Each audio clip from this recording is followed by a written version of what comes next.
This is Father Matthew Kozlowski speaking to you from St. Mary's Episcopal Church in Stuart, Florida, giving you today 3 good arguments for atheism. Now that might surprise you given what I usually talk about, but why not go back to the very basic question, is there a God?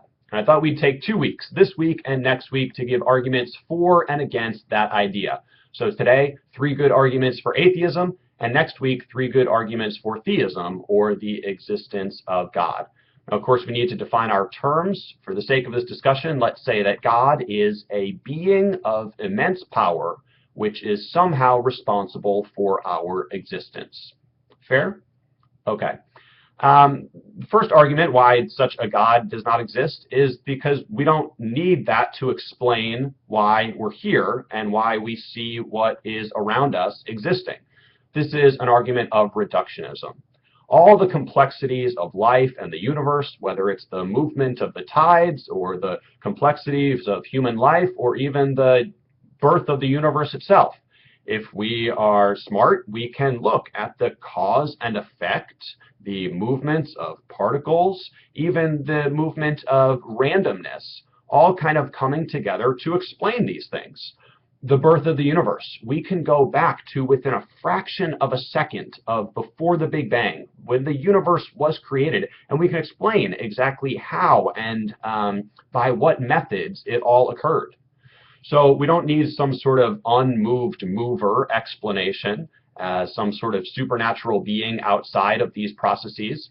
Science has shown us the movements of the processes themselves, and we can reduce all that we see to these cause and effect and also random principles at work.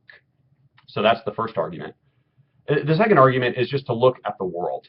The world is a mess. And if there were a God, some sort of being of immense power, then you would assume that that God would somehow help the world, which is such a mess. People are cruel to each other. People are hurt by natural disasters. People are confused and lose their way. The world is a dangerous place.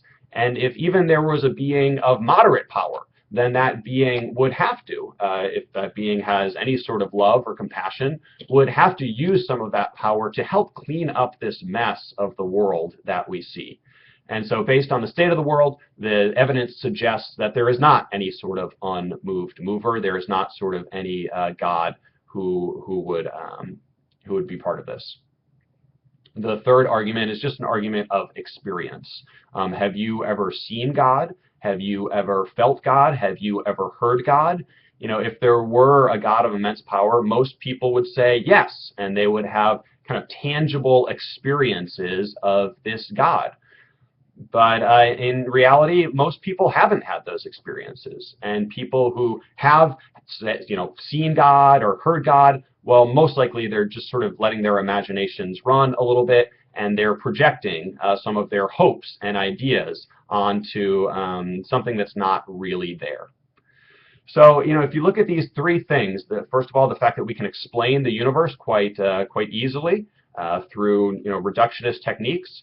Second, the fact that the world is a mess. And third, that just by experience, most people haven't kind of seen God or heard God. We can say that the evidence suggests that there is not an unmoved mover, that there is not a God. That's all the time we have for now. Tune in next time.